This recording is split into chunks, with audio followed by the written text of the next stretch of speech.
आज पक्षाच्या अध्यक्ष आणि उपमुख्यमंत्री सुनेत्राताई पवार यांच्या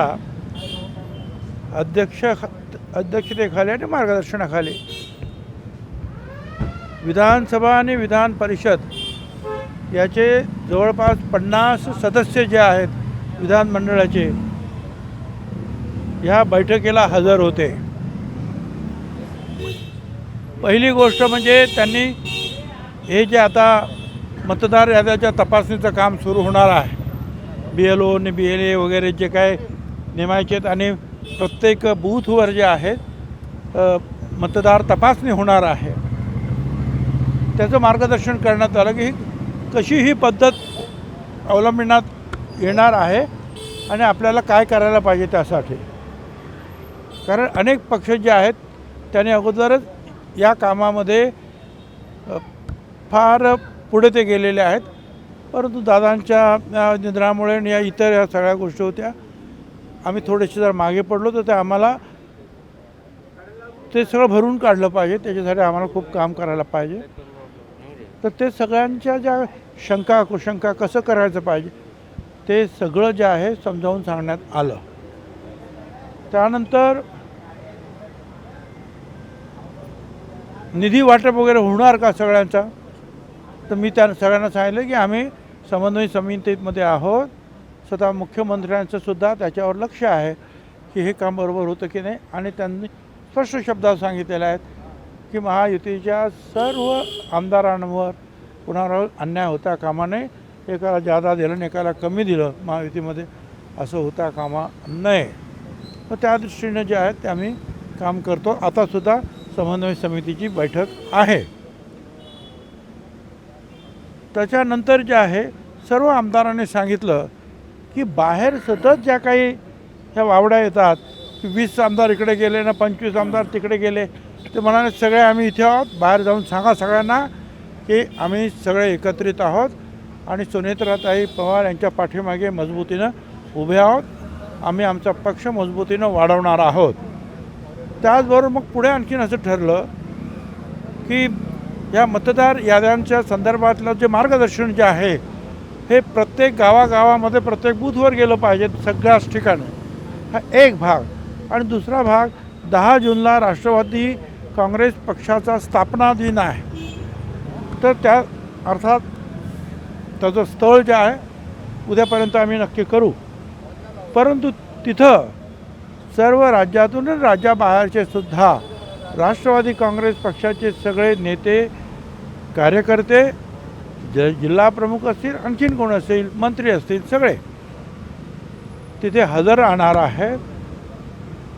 आणि राष्ट्रवादी काँग्रेस पक्ष हा मजबूतीनं पुन्हा उभा राहिलेला आहे, हे दृश्य जे आहे जगाला आपण दाखवू असं सगळ्या आमदारांनी जे एकमुखाने सांगितलेलं आहे, त्याप्रमाणे तो कार्यक्रम होणार आहे. विधान परिषदच्या निवडणुका होत आहेत आता, तर तुमची जी जागा आहे 2 जागा तुमच्या मागवीत आहे, त्या संदर्भात काय चर्चा? त्या संदर्भामध्ये अशी चर्चा काही ओपनमध्ये होणार नाही. सुनेत्राताई आणि काही प्रमुख मंडळी जे काय असतील ते 1 to 1 तिकडे चर्चा करतील. कांद्याच्या प्रश्नावरती कांद्याच्या प्रश्नावरती उद्या तुमचं शिष्टमंडळ अमित शहांना भेटायला जात आहेत, महायुतीचे वेगवेगळे मंत्री जात आहेत, मुख्यमंत्री जात आहेत, कारण की आज महाविकास आघाडीचं तिथे मोठं आंदोलन झालं आणि त्यामुळे त्यानंतर कांद्याचा प्रश्न राज्यभरातच चिंतेचा विषय झाला. नाही, साधारणपणे जे आहे जे माझ्या माहितीप्रमाणे की मिनिमम जो भाव जो आहे भारत सरकारने तो 1550 रुपये क्विंटल ठरवलेला आहे.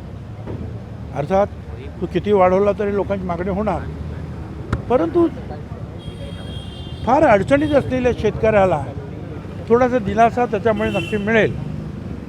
परंतु आता उद्या जी काही त्या संदर्भामध्ये मिटिंग आहे त्यामध्ये लोक काय म्हणतात हे सुद्धा त्यांना सांगितलं जाईल, विनंती केली जाईल. आणि वारंवार हा प्रश्न कसा निर्माण होणार नाही कांद्याचा, एकदाचे त्याच्या संदर्भातलं धोरण जे आहे ते स्पष्टपणे आखलं गेलं पाहिजे की जेणेकरून शेतकऱ्यावर अन्याय होणार नाही, तो रस्त्यावर येणार नाही, यासाठी कायमस्वरूपी एक धोरण असलं पाहिजे. अर्थात आम्ही आमचं पत्रक तयार केलं आहे, मागे पण पाठवलेलं आहे, काय करायला पाहिजे कुठे थांबायला पाहिजे, कुठपर्यंत जोपर्यंत म्हणजे भाववाढ किती भाववाढ होते, त्याच्यानंतर मग काय बाहेरचे जे काय निर्यात मूल्य कमी करायचं आहे का, त्याच्यानंतर फारच भाव वाढले तर मग एक्सपोर्ट बंद करायचं. ह्या सगळ्या गोष्टी ज्या आहेत आम्ही त्यांना विनंती करू. हे जर सगळं झालं तर आणि कांद्याचा एक्सपोर्ट बंद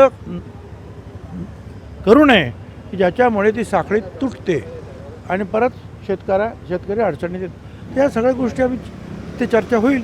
राष्ट्रीय कार्यकारिणीची लिस्ट अपडेट होणार होती. खास करून प्रफुल्ल पटेल तटकरे यांच्या बाबतीत प्रश्नचिन्ह निर्माण झाले होते. ती निवडणूक आयोगाला अपडेटेड लिस्ट दिली गेली आहे का, आणि ते प्रदेशाध्यक्ष किंवा राष्ट्रीय कार्याध्यक्ष दोघं जण आहेत का? म्हणजे प्रफुल्ल पटेल आणि तटकरे. प्रफुल्ल पटेल काय येऊ शकले नाही, परंतु तटकरे तर होतेच. नाही, पण काही अंतर्गत नाराजी होती बऱ्याच. आता प्रफुल्ल काय पटेल नाही, आता हे तुम्ही सगळी नाराजी आहे हे आहे ते आमच्या विरोधी पक्षाचे काय आमचे मित्र हे सतत बोलत असतात, तुम्ही सतत ते दाखवत असतात, त्यामुळे एक वातावरण निर्माण होत आहे, पण तसं काही वातावरण नाही. धन्यवाद. सर हिंदी में एक बाइट सर हिंदी में का आता का हिंदी करेगा बस देखिए भाई, जो है राष्ट्रवादी कांग्रेस पार्टी की जो है मीटिंग हुई, उसमें करीबन जो है एमएलए और एमएलसी 50 जो हमारे सदस्य जो है विधायक वो हाजिर थे. हमारी जो है अध्यक्षा है सुनेत्रा और उप मुख्यमंत्री सुनेत्रा पवार, इन्होंने जो है अध्यक्षता की थी. और आगे जो है हमारी जो वोटिंग लिस्ट में जो है उसमें जो काम होने वाला हो वो किस ढंग से जो है किया जाएगा, सरकारी कर्मचारी क्या करेंगे, हम लोगों को क्या करना चाहिए, उसके बारे में मार्गदर्शन हुआ. और बाद में ये भी कहा गया सब सारे विधायक लोगों ने कि आप बाहर जाके बोलो कि हमारे में जो चला है कि 20 इधर जा रहे हैं 10 उधर, ऐसी कोई भी बात नहीं, हम सब एक है. तो ये बात जो है मैं फिर से दोहराता हूँ. और साथ साथ ये राष्ट्रवादी कांग्रेस पार्टी की जो है स्थापना 10 जून को हुई, तो उस दिन जो है एक बहुत बड़ी रैली जो है हम करना चाहते हैं. इसका पूरा जो है जायज़ा जो है कल तक फाइनल होगा. विधान परिषद की सीटों को लेकर कुछ महायुति में चर्चा चल रही है. वो महायुति के जो है हमारे जो लीडरान हैं, अध्यक्ष जो है वो बातचीत करेंगे.